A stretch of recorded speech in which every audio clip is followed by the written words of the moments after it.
Quand on pense aux divinités du ciel, on pense souvent à Ouranos, le ciel étoilé. On pense aussi aux multiples faces du soleil avec Hypérion, Hélios et Apollon. On pense encore aux multiples faces de la lune avec Sélénée, Artémis et Hécate. On pense enfin aux constellations qui reflètent les mythes des humains. Pourtant, on oublie souvent qu'une divinité vient joindre la nuit au jour, Éos, et qu'elle apparaît dans les plus anciens textes de la littérature grecque. Prenons le temps d'observer son histoire par le petit bout du mythe. Aujourd'hui, Éos ou l'aurore aux doigts de rose.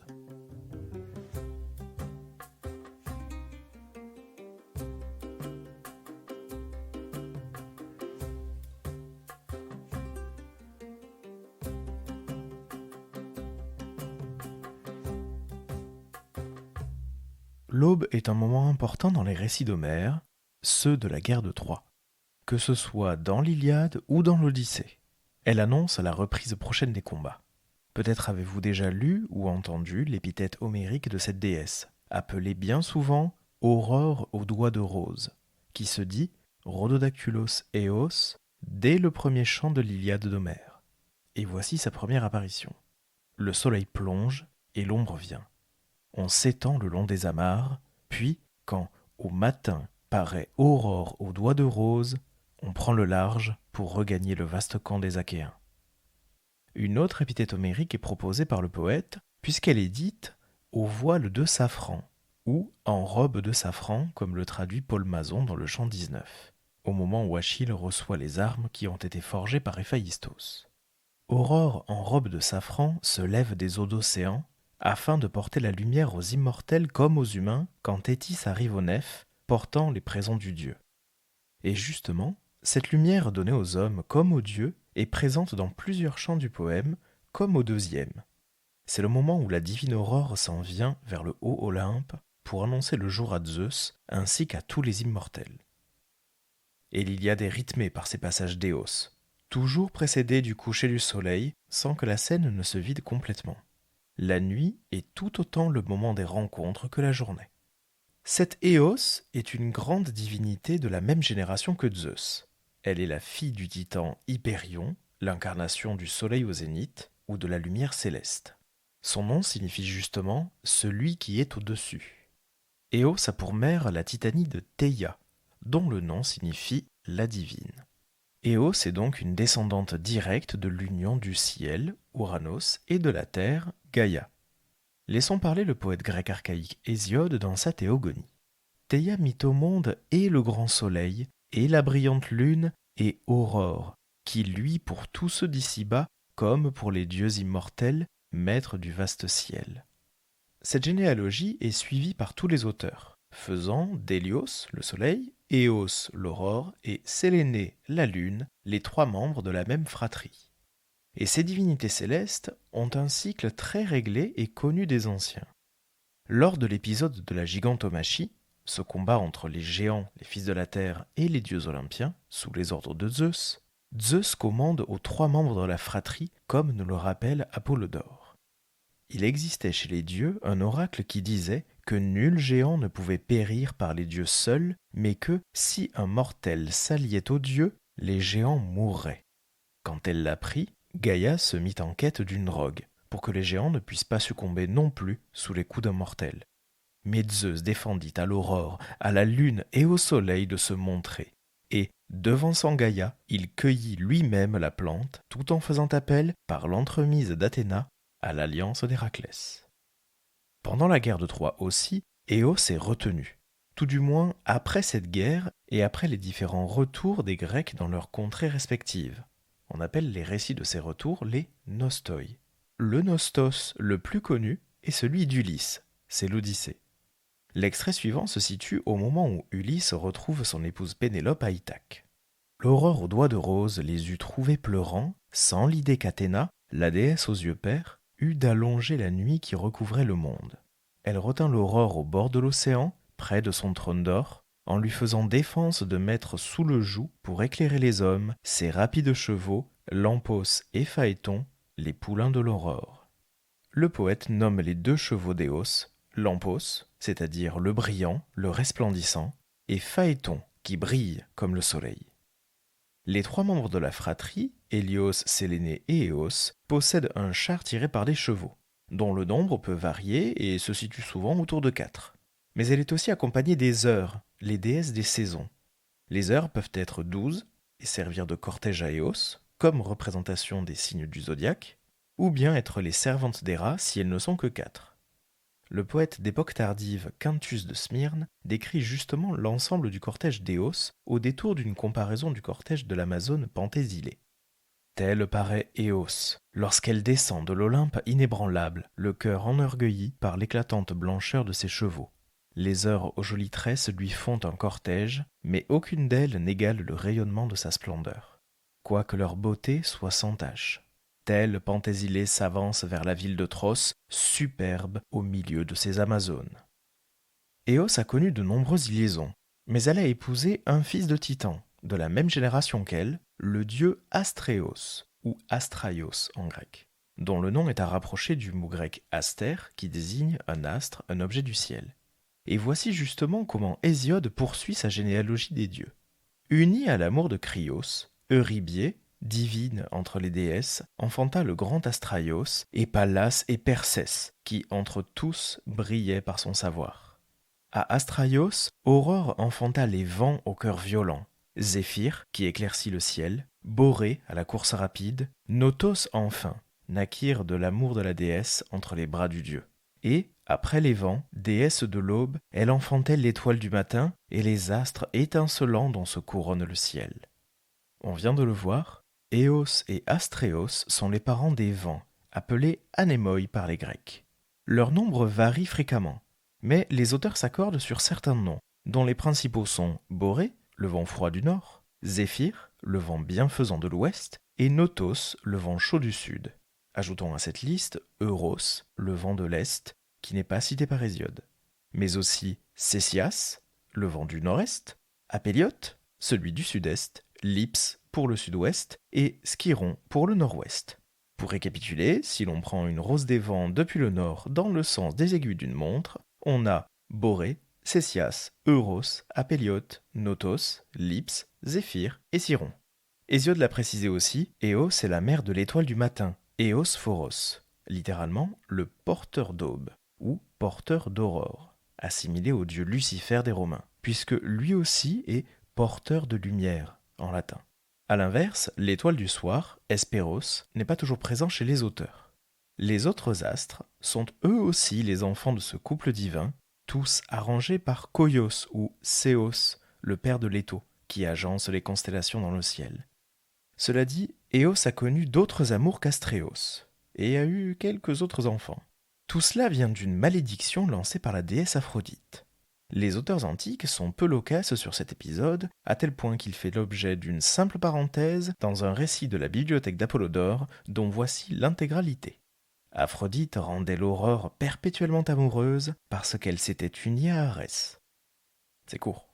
Cette Aphrodite, jalouse de voir son amant s'unir à une autre, conserve une rancune tenace. Les auteurs ont du mal à compter les différents amants de la déesse, et parmi eux, gardons-en 3 importants, Orion, Céphale et Titonos, ou Titon. Orion semble être le premier humain duquel Éos tombe amoureuse. Orion est un être gigantesque, chasseur et ami de la déesse Artémis. Un épisode complet de ce podcast est consacré à ce personnage, donc je vous y renvoie. Dans son périple pour recouvrer la vue, Orion est enlevé par Éos et emmené sur l'île de Délos, l'île de naissance d'Apollon. Ce géant a affaire avec le dieu du soleil Hélios, le frère d'Éos, puisque c'est lui qui est censé lui redonner la vue. Mais le lien entre Éos et Orion est bien ténu, nous n'avons que des mentions très limitées chez les auteurs. Les 2 autres liaisons sont plus développées. Éos s'était prise du jeune Céphale, un Athénien dont la généalogie varie du tout au tout. Soit fils de Déion, un descendant de Deucalion, c'est-à-dire le survivant du déluge de Zeus, et de Diomédée, soit le fils du dieu Hermès et d'une des filles du roi athénien Cécrops, nommée Hercé. Doit-on y voir 2 personnages homonymes dont les histoires se sont assez rapprochées pour les confondre? C'est possible. En tout cas, Éos s'est éprise de Céphale et l'enlève lui aussi pour l'emmener cette fois-ci en Syrie, où elle conçoit Phaéton. Il s'agit du même héros qui est censé avoir joué avec les reines du char du soleil, dont il est peut-être le fils. Et là, on voit encore que les auteurs divergent. Mais revenons à Céphale. Le jeune homme désire plus que tout rentrer en Attique, à Athènes. Il était fiancé à la jeune Procris. Voici ce que Céphale raconte lui-même dans les Métamorphoses d'Ovide. Le second mois s'écoulait depuis la cérémonie sacrée qui nous avait unis. Je tendais mes filets au cerf cornu lorsque, un matin, du sommet de l'Hymette, toujours fleuri, l'aurore, dont la lumière de safran venait de chasser les ténèbres, m'aperçoit et m'enlève malgré ma résistance. Qu'il me soit permis de dire la vérité sans offenser cette déesse. Que son visage de rose ait tout pour charmer. Qu'elle tienne sous sa loi les confins du jour et les confins de la nuit, qu'elle s'abreuve de nectar, soit. Moi, j'aimais Procris. Je n'avais que Procris dans le cœur, que Procris à la bouche. J'alléguais les lois sacrées du mariage, nos embrassements tout nouveaux pour nous, notre union récente et nos premiers rapprochements dans la couche que je venais de quitter. La déesse fut indignée. « Cesse tes plaintes, ingrat, me répondit-elle. Garde Procris. Si je vois clair dans l'avenir, tu regretteras de l'avoir gardée. » Et, furieuse, elle me renvoya à celle que j'aimais. Dans la même veine, le fabuliste Hygin noircit encore le portrait d'Éos dans la fable qu'il compose, et il la présente d'ailleurs comme l'épouse de Titon. Procris, fille de Pandion. Céphalus, fils de Déion, l'épousa. Unis d'un amour réciproque, ils se jurèrent mutuellement de ne pas coucher avec quelqu'un d'autre. Comme poussé par son goût pour la chasse, Céphalus était allé un matin en montagne. Aurora, l'épouse de Titon, s'éprit de lui et lui demanda de coucher avec elle, ce que Céphalus refusa, vu le serment fait à Procris. Aurora lui dit alors « Je ne veux pas que tu rompes ton serment, à moins qu'elle ne l'ait rompu la première. » Elle lui donne donc la forme d'un voyageur et lui fournit des cadeaux de prix à remettre à Procris. Venu sous sa nouvelle forme, Céphalus remit les cadeaux à Procris et coucha avec elle. Aurora lui retira alors sa forme de voyageur. Lorsqu'elle vit Céphalus, elle comprit qu'elle avait été trompée par Aurora et alla se réfugier dans l'île de Crète, où chassait Diane. Quand elle la vit, Diane lui dit « Ce sont des vierges qui chassent avec moi. Tu n'es pas vierge, écarte-toi de cette compagnie. » Procris lui révéla ses malheurs et la ruse d'Aurora. Touchée de pitié, Diane lui donne un javelot que personne ne pouvait éviter et le chien l'élapse, qu'aucun fauve ne pouvait mettre en fuite, et lui ordonne d'aller se mesurer à Céphalus. Les cheveux coupés, pareil à un jeune homme, elle se rendit, selon la volonté de Diane, auprès de Céphalus, le défia et l'emporta sur lui à la chasse. Voyant les pouvoirs du javelot et du chien, Céphalus demanda au voyageur, sans penser que c'était sa femme, de lui vendre l'un et l'autre. Celle-ci refusa d'emblée. Il promet une part de son royaume, elle refuse. Mais, dit-elle, si tu persistes absolument à les vouloir à tout prix, donne-moi ce que les enfants ont coutume de donner. Brûlant de désir pour le javelot et le chien, il promet de le donner. Lorsqu'ils furent arrivés dans la chambre, Procris leva sa tunique et montra qu'elle était et une femme et son épouse. Céphalus, une fois reçu ses présents, se réconcilia avec elle. N'en redoutant pas moins Aurora, elle le suivit un matin afin de l'espionner et se cacha dans un buisson. Voyant bouger le buisson, Céphalus lança son javelot inévitable et tua son épouse Procris. Dans cette fable d'Hygin, la déesse de l'aurore est une divinité aveuglée par ses sentiments, et la pauvre Procris en a fait les frais. Plus tard dans son mythe, c'est avec Titon, ou Titonos, qu'elle a eu Émathion et Memnon, deux rois d'Éthiopie. Mais gardons-nous tout de suite des confusions. La littérature antique que nous étudions s'étend sur près d'un millénaire et demi, et les fusions, les confusions, les approximations et les réécritures de personnages et d'événements sont légion. Titon est parfois présenté comme le fils qu'Éos a eu de Céphale, dont on vient de parler. Mais celui qui nous intéresse est son homonyme, le prince troyen et fils de Laomédon, et donc frère de Priam, et un proche parent de Ganymède, lui-même enlevé par Zeus. Comme beaucoup de membres de la famille royale de Troie, Titon est un berger qui fait paître les troupeaux dans la campagne environnante. Éos l'observe, l'enlève et le conduit en Éthiopie pour s'unir à lui. Elle donne naissance à deux fils, Émathion et Memnon.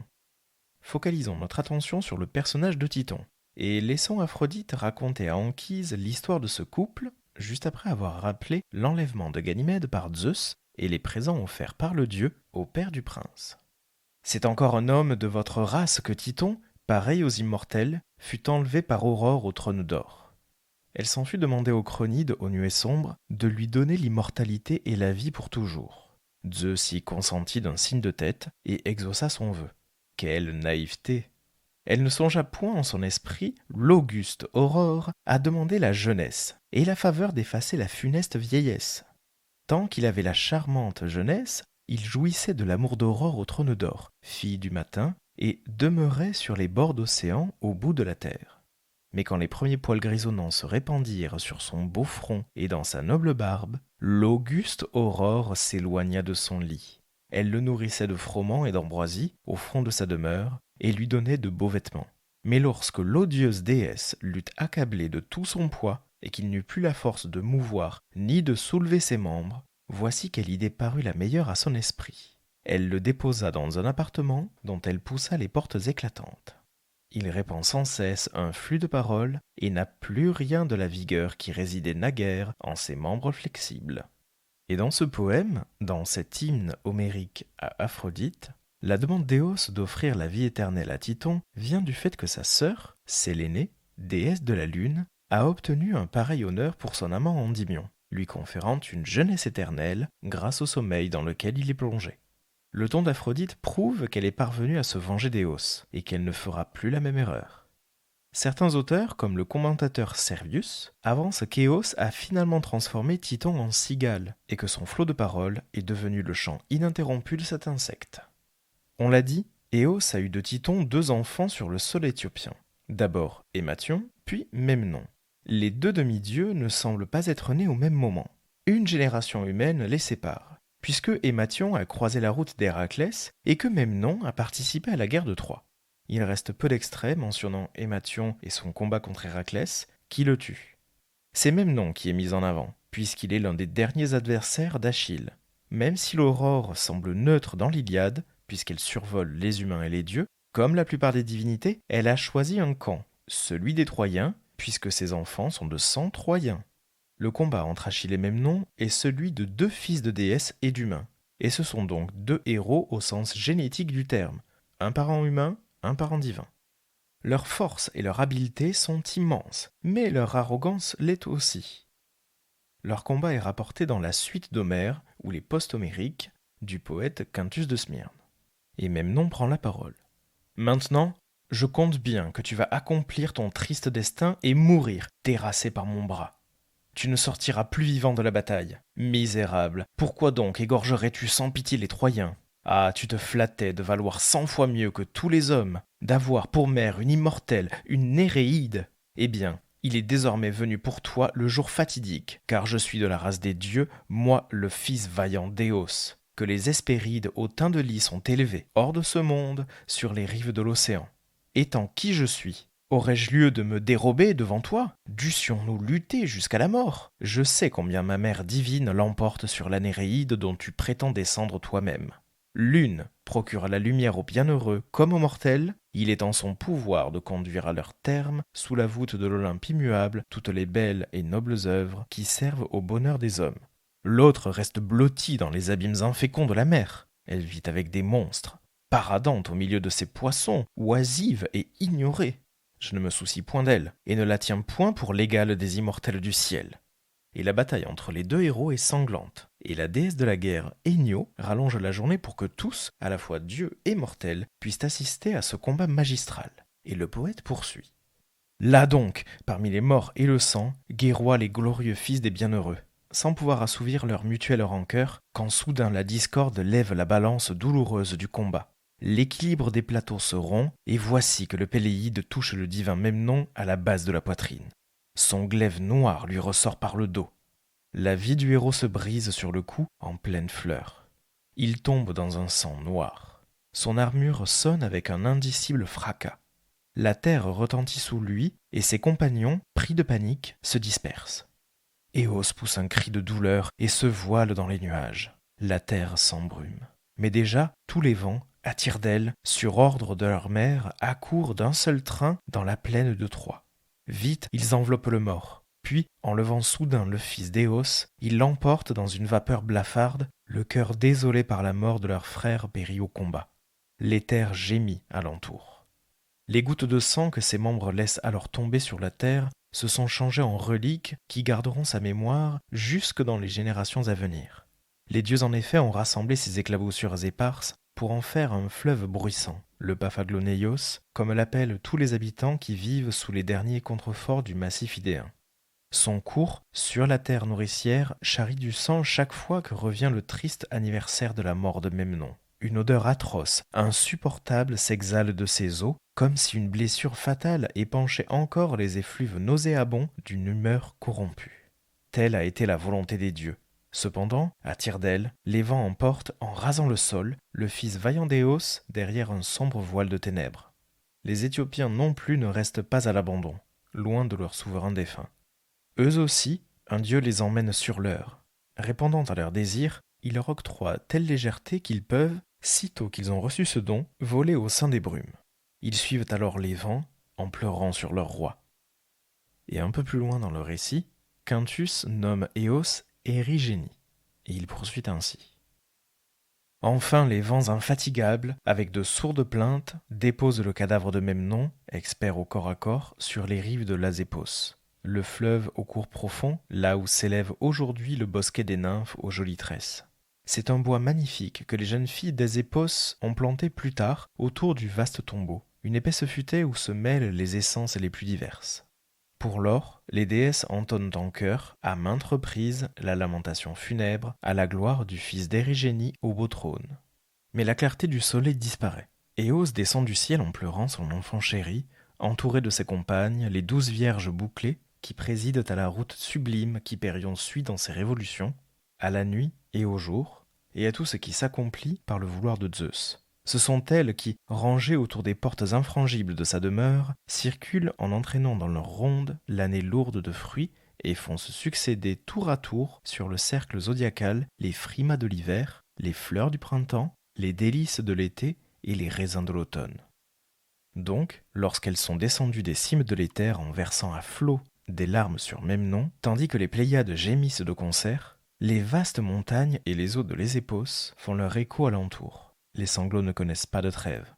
Au milieu de ses compagnes, la douloureuse Érigénie tient son fils embrassé et pousse ce long cri de détresse. « Là sur moi, tu n'es plus mon enfant chéri. Quel deuil cruel tu laisses à ta mère. Non, maintenant que tu as péri, je ne consentirai plus à éclairer les immortels du ciel.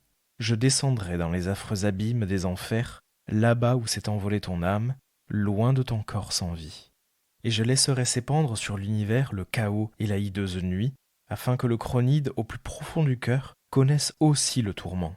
Mes titres ne valent-ils pas ceux de la Néréide, puisque je tiens des mains même de Zeus le privilège de voir toute chose et de tout mener à son terme?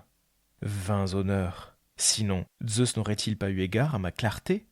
J'irai donc dans les ténèbres, qu'il tire, s'il le veut, Thétis du sein des mers, et la conduise dans l'Olympe pour qu'elle éclaire les dieux et les hommes. Pour moi, renonçant au ciel, je n'aspire plus qu'à la nuit gémissante. Comment saurais-je apporter à ton meurtrier la clarté du jour? Tandis qu'elle parle, les pleurs coulent de son visage immortel, comme un fleuve intarissable, et, tout autour du cadavre, ruisselle sur la terre noire. La nuit immortelle a grande compassion de sa fille, et le ciel voile tous ses astres dans la brume et les nuages pour rendre hommage à Érigénie. Éos passe toute la nuit à se lamenter et à sangloter de douleur parmi les flots des ténèbres. Son cœur ne se soucie point du jour à naître, tant elle a pris en haine le vaste Olympe. Près d'elle, ses rapides chevaux se plaignent bien souvent de fouler un sol étranger et, les yeux tournés vers leur reine éplorée, brûlent de regagner le ciel. Soudain, Zeus en courroux tonne terriblement. La terre entière en est ébranlée. L'effroi saisit l'immortel Éos. Vite alors, les noirs Éthiopiens ensevelissent Memnon au milieu des gémissements. Puis, comme ils ne tarissent pas de leurs plaintes autour du tombeau de son puissant fils, Érigénie aux grands yeux les change en oiseaux et leur accorde le don de voler dans les airs.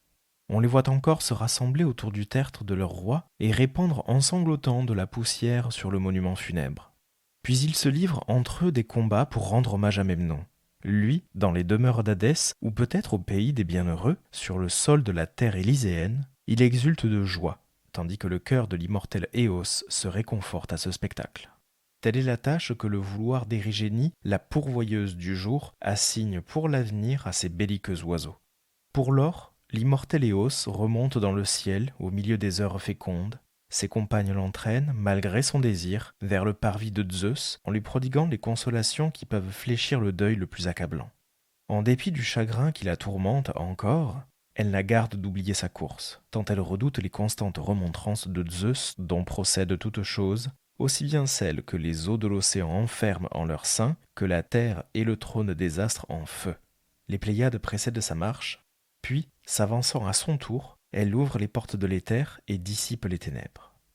Et enfin, le poète latin Ovide rappelle la douleur d'Éos bien au-delà du combat. L'aurore, quoiqu'elle eût favorisé les mêmes armes, n'avait pas l'esprit assez libre pour pleurer sur la ruine et sur les malheurs de Troie et des Cubes. Un chagrin qui la touche de plus près, un deuil domestique, lui serre le cœur. Depuis qu'elle a perdu son fils Memnon, la déesse à la lumière orangée l'a vu périr dans les champs phrygiens sous la lance d'Achille.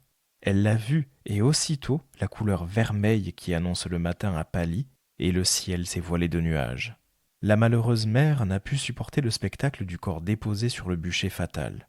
Les cheveux épars, telle qu'elle était, elle n'a pas cru indigne d'elle d'aller se jeter aux pieds du grand Jupiter et de lui adresser ce discours au milieu de ses larmes. « Je suis au-dessous de toutes les déesses qui habitent les régions dorées de l'éther, car je n'ai que très peu de temples dans tout l'univers. Je suis déesse pourtant, et me voici devant toi. Je ne viens pas te demander des sanctuaires, des jours de sacrifice et des autels qu'échaufferont les feux sacrés. Et cependant, si tu considérais quel service je te rends lorsque ma lumière renouvelée empêche la nuit de franchir ses limites, tu trouverais que je mérite bien de telles récompenses. Mais l'aurore n'a nul souci et n'est pas en état de réclamer même des honneurs qui lui sont dus. Si je viens ici, c'est que j'ai perdu mon cher Memnon, qui, après avoir en vain combattu courageusement pour son oncle, a succombé à la fleur de l'âge, car vous l'avez voulu, sous les coups du vaillant Achille. Ô souverain des dieux, accorde-lui, je t'en supplie, quelque marque d'honneur qui le console de sa mort et apaise le cœur blessé de sa mère. » Jupiter y consent, le grand bûcher de Memnon, dont les flammes s'élevaient vers le ciel, s'écroule de toute sa hauteur et des tourbillons d'une fumée opaque obscurcissent le jour, semblables à ces brouillards qui se dégagent au sein des fleuves, interceptant les rayons du soleil. Des cendres noires s'envolent, puis s'agglomèrent et se condensent jusqu'à former un corps qui reçoit du feu la chaleur et la vie. Leur légèreté lui a donné des ailes. D'abord, c'est un être semblable à un oiseau. Bientôt après, c'est un oiseau véritable qui agite ses plumes avec un grand bruit. Il est imité par les oiseaux innombrables. Et le poète conclut ce passage en rappelant la douleur des Cubes, la reine de Troie et la mère d'Hector, ainsi que la douleur d'Éos, par un très rapide récit étiologique. Voilà pourquoi, tandis que d'autres s'affligeaient d'entendre aboyer la fille de Dimas, l'aurore ne songeait qu'à sa propre douleur. Pourquoi aujourd'hui encore cette bonne mère verse des larmes et couvre toute la terre de sa rosée? C'est bien ce court récit qui explique l'apparition de la rosée le matin. Et c'est ainsi que s'achève notre parcours dans l'histoire d'Éos, la déesse de l'aurore. Elle a été une amante passionnée et une mère aimante pour sa myriade d'enfants. Contrairement à Héra face à Leto, Aphrodite ne semble pas avoir calmé sa jalousie et sa rancune envers Éos. Après la mort de Memnon, la déesse n'apparaît plus que pour annoncer la venue du jour. Merci d'avoir écouté cet épisode du podcast par le petit bout du mythe. N'hésitez pas à vous abonner à ce podcast sur votre plateforme de streaming préférée et à laisser 5 étoiles sur Apple Podcast et Spotify. Partagez cet épisode sur les réseaux sociaux pour que nous soyons toujours plus nombreux à faire vivre ces petites histoires de la mythologie. Vous pouvez prolonger l'aventure en lisant certains ouvrages qui ont été cités. Je vous mets la bibliographie en description et dans l'article du jour sur le site du podcast. Le tout accompagné d'un dossier documentaire. À bientôt pour un nouveau coup d'œil par le petit bout du mythe.